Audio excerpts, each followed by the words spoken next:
Welcome back to Daybreak Africa, still reaching you from our studios in Ondo State. Now, just like we promised, we have been joined by an Islamic scholar to talk to us about the reason for the season and how to reconcile the Nigerian state and religion on the show today. His name is Alhaji Katayeyanjue Kamaldeen Additional. Welcome to the program. Alhamdulillah.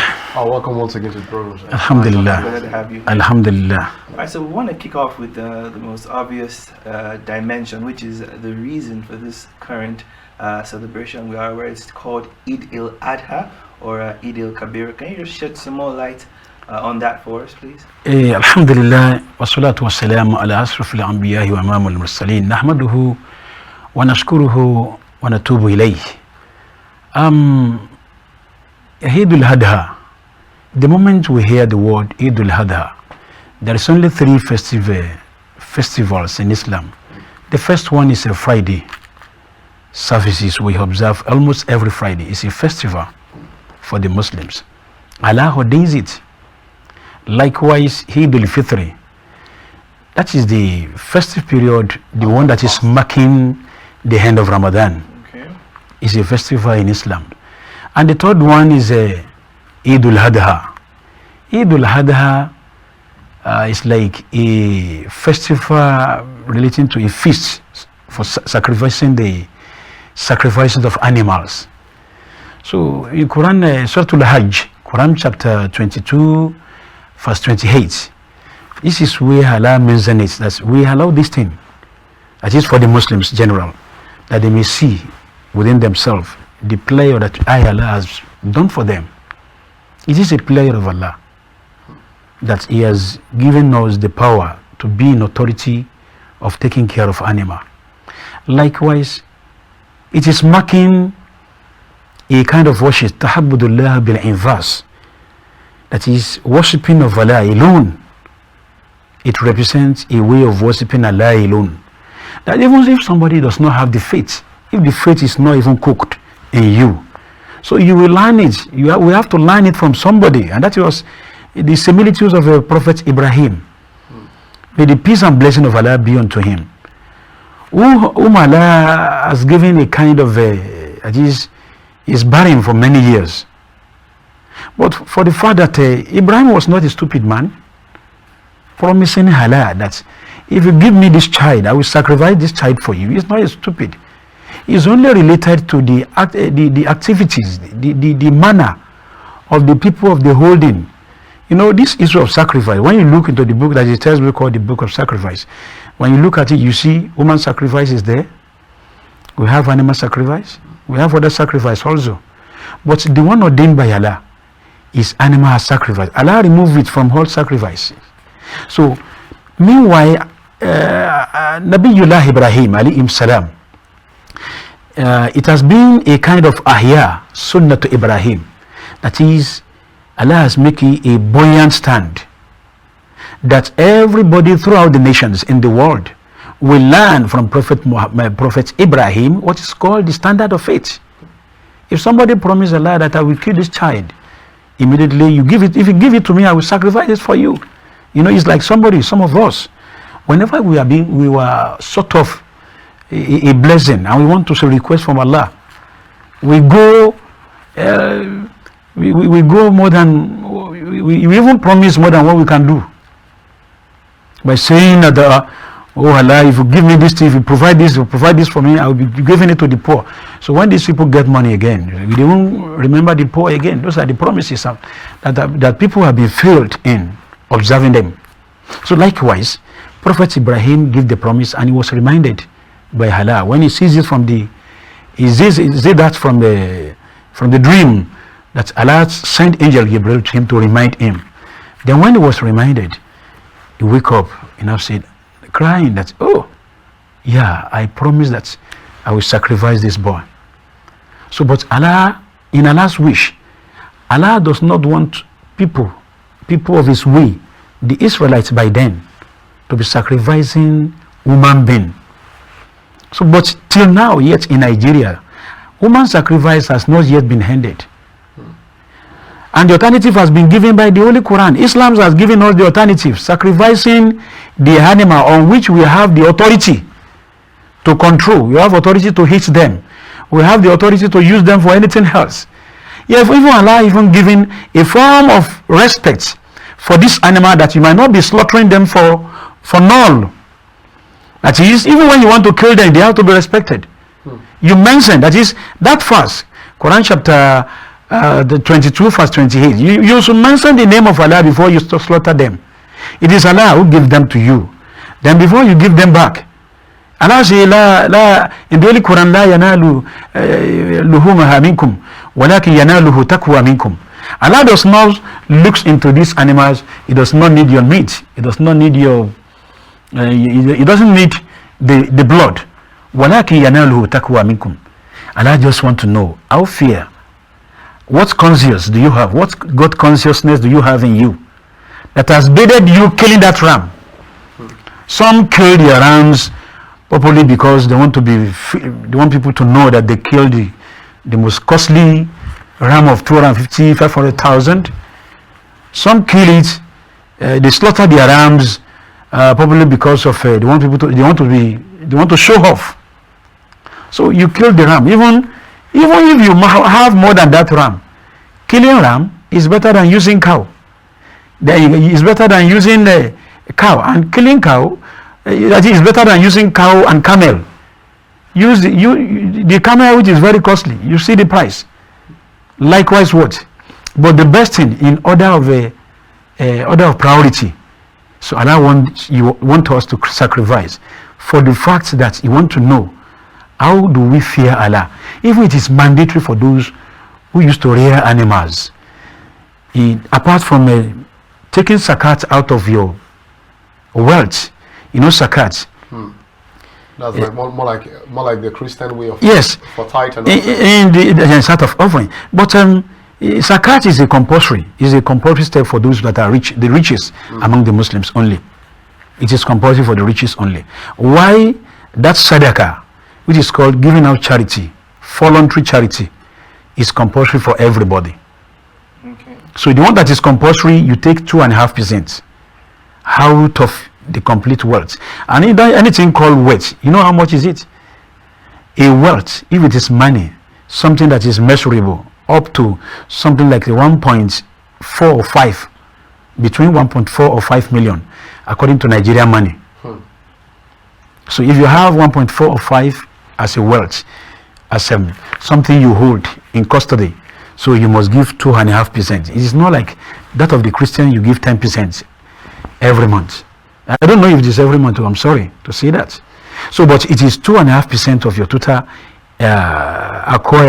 total acquirement in a year. It should be once in a year. Likewise, but that of sadaqah, voluntary charity, is something you must give from time to time when people are in need of it. So likewise, this sacrificing of animal is also making human being أن يكون شكرا لله سبحانه وتعالى على نعمه, a way of showing respect and appreciations to mighty God. So on the blessing that Allah has done for us, muta'addada, that is uncountable, mutahaddida, غير mutahaddid, that is uncountable. So uncountable blessing is necessary for why I'm sorry to actually cut you there, but one of the things I want to actually ask is majorly now the place of are there other means of people showing the fact that they fear Allah in this kind of season and they respect Him aside from the place of the ram? Because I'm looking at it from many perspectives here, especially when there is an incapability to maybe provide a ram. Looking at the economic situation of those the country, who can't afford. And that is why most of the Muslims fall in mistakes. The mistakes committed around this ability and disability to slaughter the ram for within a year is one. It is a mistake for somebody who does not have money to go and borrow money to buy a ram. These are mistakes. One. Number two, I talk of borrowing money, but the second one is some people can give it to you, then you pay later. On credit, perhaps. On credit, perhaps. If you promise you are going to pay later is a system. Is only for those. There are some of cash we have. Some cash are matured. Some cash are not matured. They are not in naira. They are not visible. Those who does not have visible cash can obtain ram to be slaughtered for their people, giving charity out of it. It has to be distributed into 3. It has to be divided into 3 portions. 1 for the needy, those who have, but it is not sufficient. But the second part is for the poor, those who beg before they eat. And the third part is for the family. Now, if you cannot slaughter a ram, you can provide. It is not a matter of compulsion. It is just a tradition. We have 5 legal categories in Islam. The first one is a compulsion. The second one is traditions. That is to follow the path of the prophets, teaches. Then the third one is supererogatory. Supererogatory means something that it is not compulsory, but we just want you to do it so that you might earn reward. And the third one is makruh. Things that they were rejected. They were not prohibited. They were rejected in Islam. That is number 4. Then the number 5 is those things that are haram, prohibited completely. So making a slaughtering of ram a compulsion for someone in Islam is like a Muslim's committing mistake. So it's like you don't know what you are doing. Yes, when you want to slaughter a ram by force. Would it fall under the 4th one, that the supererogatory, the slaughtering of ram? No, for those who does not have money, it falls under supererogatory. Okay, just you do it for reward. If you don't have it, you leave it. Okay. Then number 2, those who have money must do it. If you have that money, it is sunnatun muakkada, a sunnah that looks like an obligatory, because Allah that gave you that player knows that some people are living by your side, whom you're supposed to be feeding. You're supposed to give your player to people. People must feel your presence in they must feel your company. So actually, sorry to actually cut you off now that you're saying that the ram is not totally compulsory, I am actually both a student of the Bible, and I know a bit of relativity that it relates to with the Quran now. Are there other options? Because there's an hierarchy sometimes. If you can't kill the ram, if you can't kill the cow, you can come down. Then like chickens, like chickens, goats, and all that. Are there other means? What my money can afford, in case I want to at least celebrate with my family. You can celebrate with your family by slaughtering chicken. Chicken is not rewardable. It's not part of reward. It's part of sadaqah. It's like you are giving charity to your family. You are giving charity to anybody. So even to slaughter that ram has a lot of rule. You can, for example, let me give an example. Let's say today you have a naming ceremony, and your naming ceremony falls this morning, and the morning of the whole activity. All of the whole activity of the festive period. Then you're now thinking that because you have the ram is there. So is an opportunity that we have a ram on ground.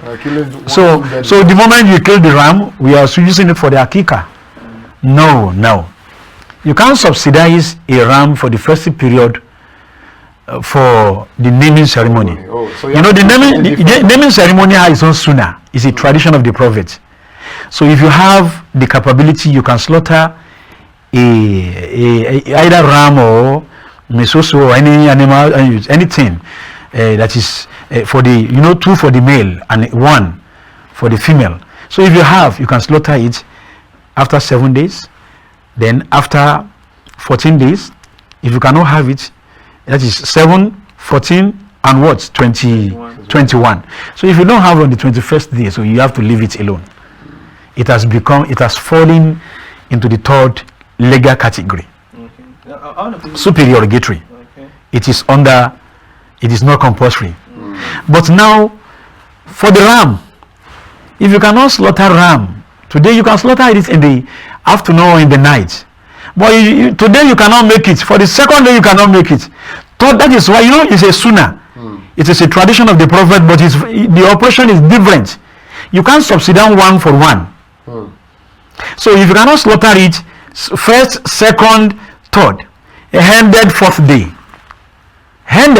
If you cannot slaughter it in the 4th day, just forget it. Why should you be troubling yourself? Probably because you want to slaughter the ram. Even one thing that is very, very, very powerful in this ram, that is mostly causes pandemonium in the family.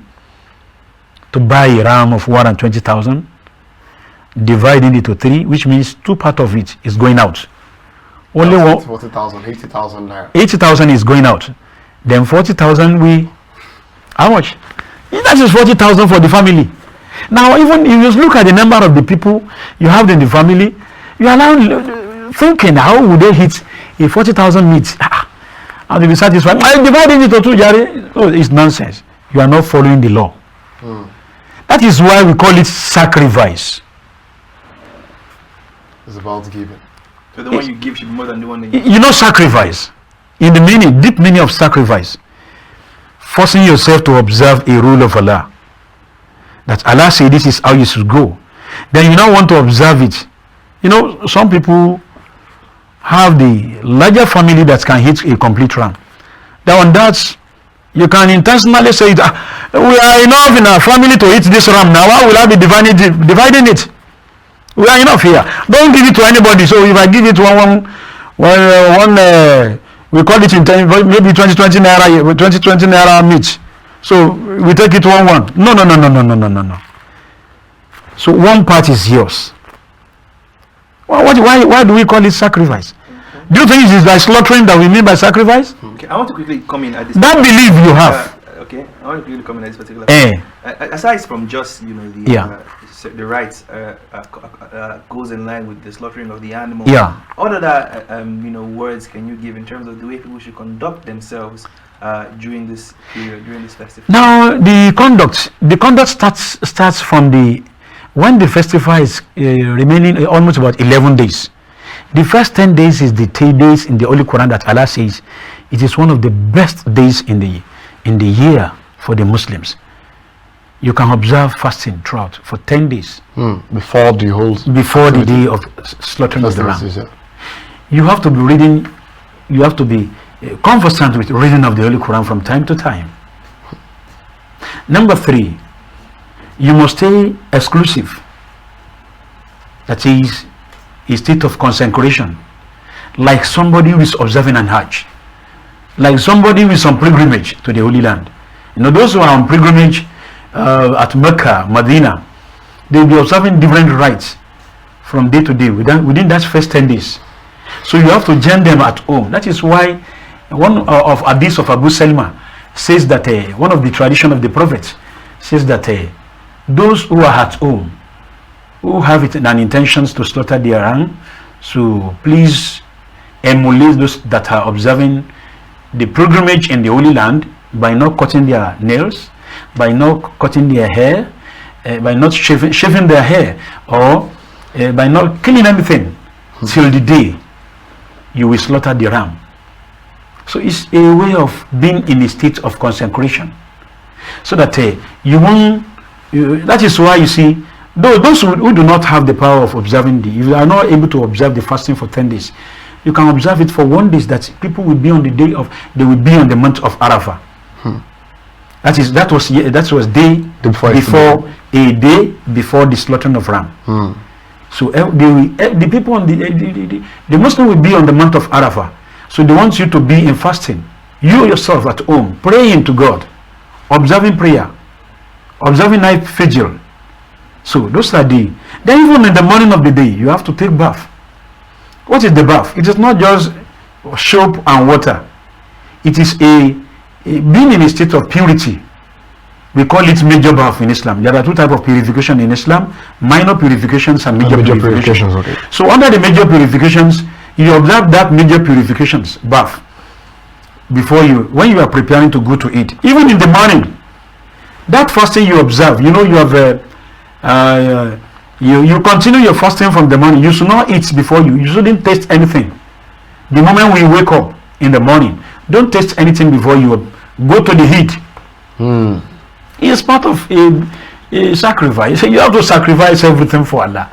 To worship Allah. It may be difficult that in aspect of worship, certain things are very difficult for human being, because we are very keen to joy, living joyfully, eating what we like. We are very closer to play at all time.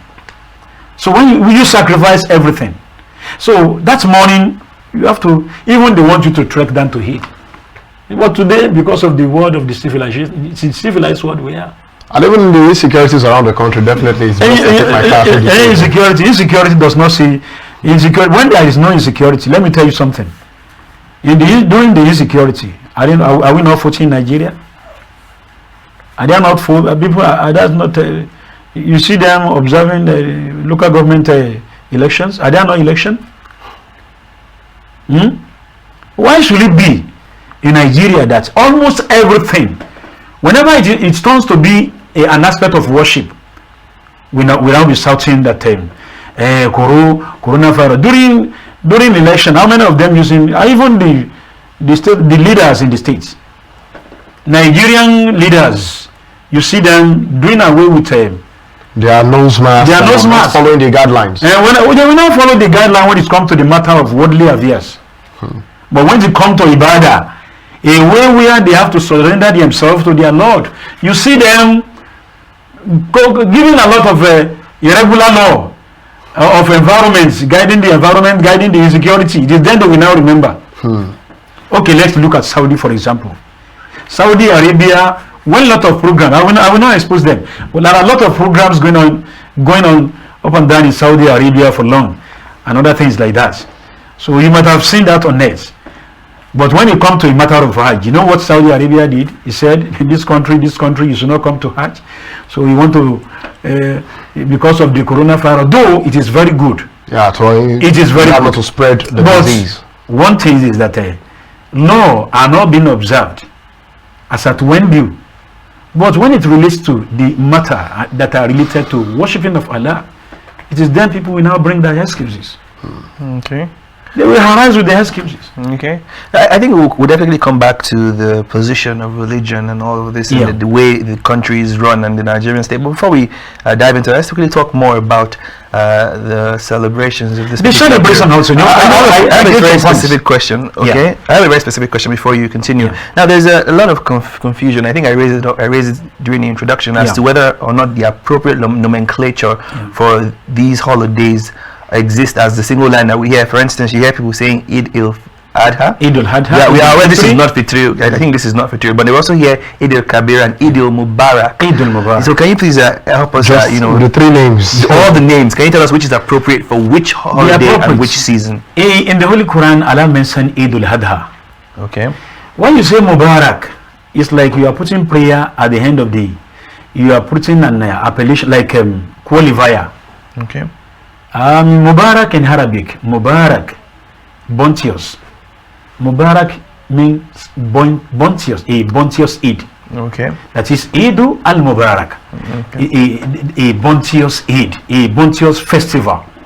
That one is just ordinary qualifier. Okay. But when you say Eid Al Mubarak, it's like you are greeting your fellow Muslim. Eid Al Mubarak, I wish you these bounteous celebrations. Okay. It's not a holiday, it's a wish. Okay. Eid Mubarak, Eid Mubarak. Taqabbal Allahu minni wa minkum. You say Allah accepts it as ibadah from you and I. So those are it's just a matter. You are using that Mubarak for greetings. But the proper name is Eid Al Adha. When you say Eid Al Kabeer, Eid Al Kabeer is given the size of the celebrations. Okay. Eid Al Fitri and Eid Al Kabeer. When you say small Eid and bigger Eid, okay. So the small Eid is Eid Al Fitri. The Eid Al Kabeer, the bigger Eid, the bigger festival, the bigger festival. So it's not applicable. But the one mentioned in the Holy Quran is Eid Al Adha, Doha, that which you slaughter the festival where you slaughter an animal. Well, we look deeper into that was the appropriate name. The appropriate name. The Eid Al Adha is the correct name. All right, so that's the major Salah, that's the big Salah, is Eid Al Adha. Eid Al Adha. Well, the small Salah, that's post Ramadan. And when you say Eid Al Kabeer, it means big festival. Okay. So people are now referring to Eid Al Fitri as a small festival. Okay. So wow. Well, thanks so much. Actually, that is about the name. Thanks so much. Actually, well, let's go on a short break. Well, when we are back, we'll still look deeper into more issues that has to surround with the old festivities. For now, first, let's go on a short break. We'll be right back. So stay with us.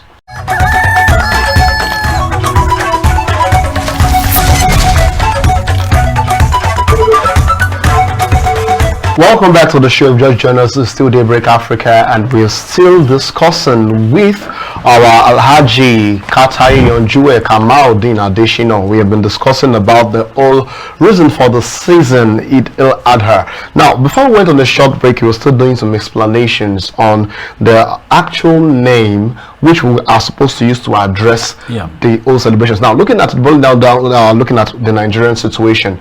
Now, one of the things you talked about was Allah is against human sacrifices. He wishes majorly for animal sacrifices. And you talked about the fact that in Nigeria today, we have been having a bit of animal sacrifice. I was about asking that in human sacrifice actually, that in what instances have we seen, though we understand the place of the banditry, the place of the terrorism and all this. Now, how do we, because sometimes many of them come under the shadow of religion to do some of this activity.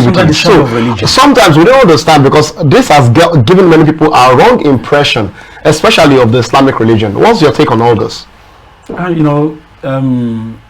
Allah created human being, the angel themselves even informed Allah at the grassroots that these people you want to create, they will be killing themselves. So Allah said, leave them, just prostrate. Everybody should prostrate or Adam. That is our father Adam, the first man. No, if it is just a reminder of the nature. That's history I gave. The very short history is a reminder of our nature, how we were created. Human beings are ingrates.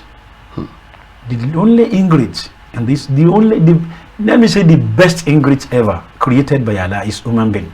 Allah has created some human before us. We call them nasinas. So the creatures have been perished, and Allah created Adam in lieu.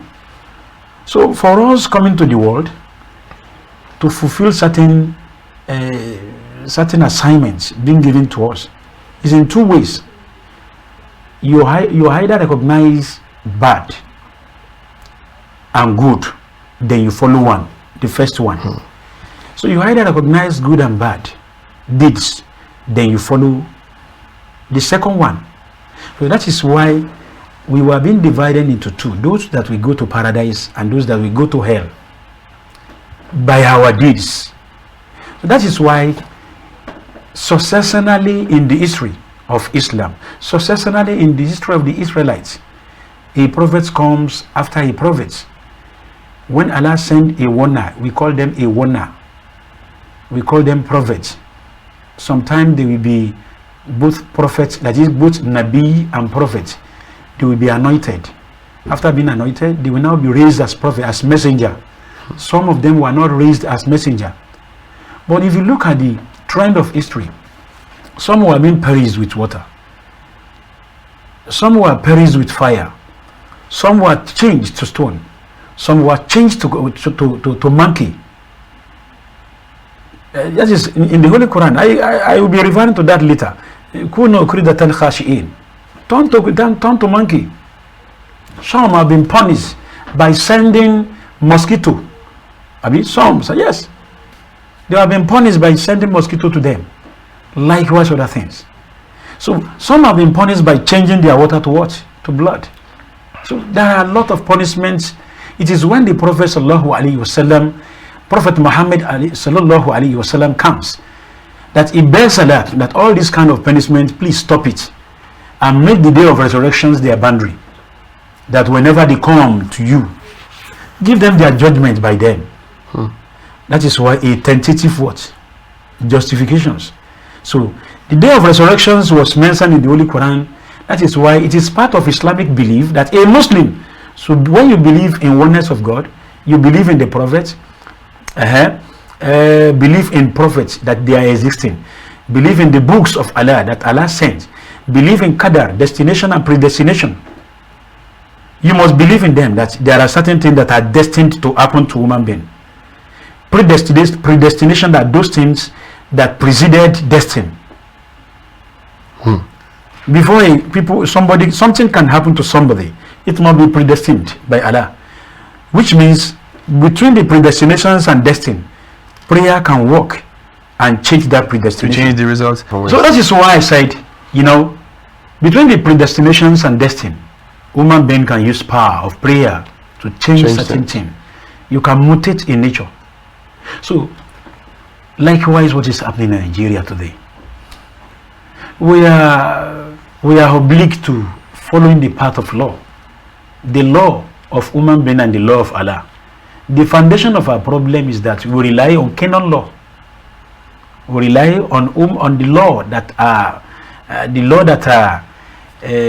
formalized by human being, and anything formalized by human being is changeable, is flexible. So it's not absolute. And that is why I said, if you want to be a Muslim sacrificing your nature for Allah, you must follow the rule of law. The Prophet said, I left two things for you. Taraktu fikum amrayn ma in tamazzaqtum bihi lan tadillu min ba'di. I left two things for you. When you hold tight to them, you won't get lost. That is the Holy Quran and the hadith of the Prophet. It's like, for example, if Jesus say, I left my book, the holy books and my sayings, that is exactly what it resembles. Now, we were not ready to follow the law of nature, natural law, which is the law of Allah, the law that mandates human being, the law that checks our excess, the law that checks, the Allah that created us knows of well. That is why He has promulgated such law. So, to be a resultant formations for our that is surrounding all our activities. But human being will like those things that are flexible. So that flexibility brings the problems in. Let me give an example. Most of the problem being created in Nigeria today by the insurgents, they say they are Muslims, right?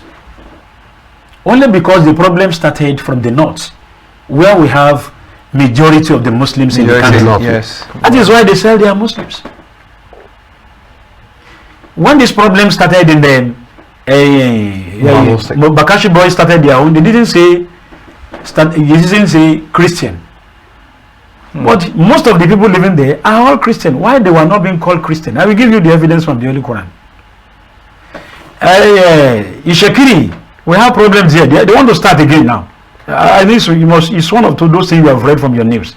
That some problems are still coming from the Delta region again. But I think the dichotomy here is that in the southern region, when these insurgents come out, they don't necessarily have any religious affiliation. But in the north, you hear them reading Quranic. That is why I call it fake. Okay. That is why it is fake. Fake reading. You know, it is what you know best. That it is under it. You put an umbrella and hide. You know, it is only Quran they know best. And that is why they are hiding, they are using camouflaging with the Holy Quran. Okay, for example, let's look into some issues. Quran chapter 2 verse 256, which is, let there be no compulsion in religion. Why should somebody stand up and say, you want to be forcing girls, Leah Sharibu, forcing girls to obtain, to come to Islam? Why? Why should you force them to join the religion of Islam? Let there be no compulsion in religion. That is Quran chapter 2 verse 256. Why? Why should somebody just say, is that Islam? Let me give another one. There's a chapter which says, do not inherit women against their will. That's in Quran chapter 4 verse 19. Quran chapter 4 verse 19. Don't inherit women against their will. Why should you just carry some boys, you raid some schools, you say they are girl, you started marrying them by force. Is that Islam? Islam says no. So those are the things. People are just hanging. They are hanging under the umbrella of Isaiah, and they have Islam is these people are Islam. So they are reading the Holy Quran. Likewise, if you look at Quran chapter 10, verse 99, Al-Quran says, you know, وَلَوْ شَاءَ رَبُّكَ مِنَ الْحَرْدِ. Allah says in the Holy Quran that if I, Allah, wishes to make every people to be the people of one religion, it is easier for me, but I don't do it. Why is it that you want everybody to be under one religion? Under one religion. It's not possible. Islam does not say that, because it is the pleasure of Allah on the heart that He has created people with different issue, different color, different nature, different behavior, different activities, different observations of rules and regulations. You know, this side you used to see, we see issues in different way. The way I observe issues is different from the way you observe it. That some is C6, some C9. It is not every time you write 6 and you say somebody from the upper hand to read it, you will say 99. Because he's saying 9 from his own perspective. But you're both right, because the number looks different. It looks different. Now, another one is the manner of killing people. Quran chapter 5 verse 32. Quran chapter 5 verse 32. Verse 32 says that it is not right for any human being to kill anybody without evidence, without evidence of the Holy Quran. You know, Quran says you can kill, but killing is for those who kill a human being. So when you look into that chapter, you see wiser. You become wiser than what you think. Okay, somebody who steals, maybe somebody used to steal something from other people's properties. There are kilograms of what you can steal before your hand can be caught. That is level. To the level you can steal, you must have been taken to court first, second, and third time before they cut your hand. And even the volume of what you steal determine whether your hand will be cut or not. The issue of Sharia law is not mended for criminology. It is not a criminal law only. It is law that related to how you spend your life. The law of administration is there. We have the law of inheritance. You shouldn't inherit people against their will. How do you inherit others' properties against their will? It is Quran that says no. You cannot inherit any other person's property. Why should you be going to other shops stealing? So all these things have the solutions. So with different solutions that Islam has, even the issue of jihad, even we say they are observing jihad. When you look at Quran chapter 2 verse 1, it's again the type of anything jihad. Jihad means to strive harder. It is not killing. To strive harder in the way of religion. I want to worship. If somebody is observing, we have fasting on Monday, Thursday. We Muslims can also fast on 13th, 12th, 13th, 14th of every month of the Islamic calendar, and somebody is not fasting. So the person that is fasting is striving harder than the person that is observing Ramadan alone. So the person fasting is already observing his own jihad. Yes, you are already observing your jihad. It is part of jihad to lecture, to give people, enlighten people in a very righteous way. Giving them lecture, disallowing people to go astray is a jihad. When you are preaching, it's part of jihad. Jihad is when people, is an exclusive jihad, that a property was kept in your custody and you are not embezzling them. It is a jihad. You see the property like this, you are a custodian of thousands, millions of nairas. You know, you look at these people of House of Representatives and other things, politicians, and look at the politicians, look at the city today. Even people that are living in the bush were also thieves. They are stealing. Somebody will steal a kola nut from one boundary to another boundary, probably because the kola nut drops in the same boundary. So, in which the names of this kola nut is different from this one. So you should be the first person to separate it. That this one is my tribe. This is the other tribe. It's a jihad. Why should you just inherit other person's property against their So will? why then has this term jihad inherited some kind of violent connotation? Because most people use it to translate and defend acts of violence carried out on other sects. Why you know the verse they are following are the verses that say وَقَاتِلُوا فِي سَبِيلِ اللَّهِ الَّذِينَ يُقَاتِلُونَكُمْ وَلَا تَقْتَلُوا. Wage war against those people that are waging war against you. وَلَا تَقْتَدُوا, but you should not transgress. How do you explain that? How do you explain that? Quran chapter 2 verse 190. You know, these verses deals with the revelations of the revelations that come to the Prophet when he was at Mecca and Medina. He left Mecca for Medina. He left Mecca for Medina. But when he got to Medina, they waged war against the prophets. During that time, they will come from Mecca that these people of Islam, that this prophet of Islam will be perished. We have to kill him. They now announce, we are coming. We are coming to Medina. That is the causes of all those wars. There had never been any place where you see the prophets carrying sword. There had never been a place. Let people, I'm saying it publicly, let people tell me where the prophet carried swords and started killing. It is then Allah told the prophet, I want you be looking. These people coming from Mecca to kill you, and I send you as the prophet, the last prophet. Wage war against them when they are waging war against you. Stand up. It is not the prophet that waged war against those, the people of Mecca. The Meccans will not be killed at first. It is the Meccans that are killing them. That is the battle of the Badri. In the battlefront, they will come to the battle and say, the Meccans are very tough creatures. From the history, this word, the whole word. Have you ever seen those that are very? Even the prophet said the harder of the people are the Arabs. They are very hard. That is why Islam followed their trends. Allah used them. Those that are against, those that are denounced and issues. They are not like Yoruba, they are not like Nigerian. But whenever they are if they want to follow true, they follow the truth at once. So that is why that ayah, now the people are now using the ayah, the verses, Quran chapter 2 verse 190, to justify the present situations. Where some other verses have come to negate what they are doing. That's La ikraha fi din. There is no compulsion in religious. Come after it.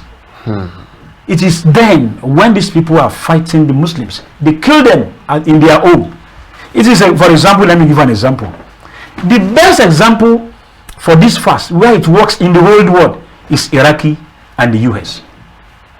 The war between Iraq and the US. The US came down to Iraq probably because they target their properties, they target the fuel. So the Israelites will not go to anywhere to source for things except you have something they can fetch, that can fetch them money. That is only the places they go into. That is why they knew that this Iraqi petroleum something, we have to go into it. Then at the end of the day, the whole world knows that there is no weapon of mass destruction in Iraq. Have you ever not read it? Have you ever not read it? You have all read it. That is where that chapter works exactly. But here in Nigeria, La ikraha fi din. But okay, now we have just, there is no compulsion in we have just 1 minute more for this program, and I would like to ask this question before we end this whole segment for today. Now, you are an Islamic scholar, and one of the things you've clearly pointed out is the fact that many of them have leveraged on verses which did not actually mean what they taken out of the context. Taking those verses out of context. Now, we have more scholars out there undertone forcing this violence to continue by preaching to these people all this. Now, what's your role in ensuring that this kind of mentality leaves people and people can practice religion in its true form? Like you said, we can all coexist together because Allah created all of us and loves diversity. So how do you think we can at least demystify people from this kind of mentalities totally in this generation? What I want to say does not come from my own personal view. It is the view of the Prophet. The prophets that promulgated all this law before we venture into let me call it our own. We use our own conscience to justify our life. So the Prophet sallallahu alaihi wasallam has taught us how to live with Christians peacefully. Even it is in the teaching of Prophet that even if somebody died, if a Christian died, you must stand up instantly and join them. A Christian died by your surrounding. It's not a Muslim. It is the rights of Islam that you will not observe on him, but you have to be merciful. You should stand up, be there, be it in the burial, be it in everything, every field.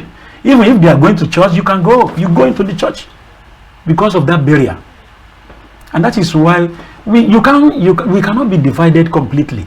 because we were mingled here in Nigeria. It's a secular state. We have the Christians, a Muslim brother and a Christian sister. They are doing together. You should not just because your fellow brother is a Christian, then there won't be any correlations. There is correlation within the Muslims and the Christians. It's only in the aspect of marriage. You cannot marry somebody, a Muslim cannot marry, let me say it categorically, you can't marry a Christian. If you marry a Christian, at the end of the day, there will be your belief will antagonize each other. You are either separate at the later day. It may lead to separation. So because of separation, that is why Quran says, don't marry mushrikeen, somebody who does not worship the same God as you worship. So in a nutshell, I think the idea here is coexisting, something that we should all embrace peacefully. With peace. Definitely. So we have to exist with peace. Definitely. That is why Quran says the thing. For every Muslim, a Muslim should ensure that a fellow human being by his side hates as he hates. Definitely. All right. So I think the general idea here is that don't do unto others what you wouldn't want done to yourself. Yeah, that's why the Prophet says you should love your neighbor as you love yourself. I think that's a golden rule. Thank you very much, sir, for all the information you provided for us on this particular show. Yeah. And that brings us to the end of Daybreak Africa this wonderful Wednesday morning. Thank you so much for watching. We'll be handing over to our Abuja studios for more on this program. From Ondo State, my name is Moses Dixon. And I am your another Joshua Alhaji. Thank you very much for watching.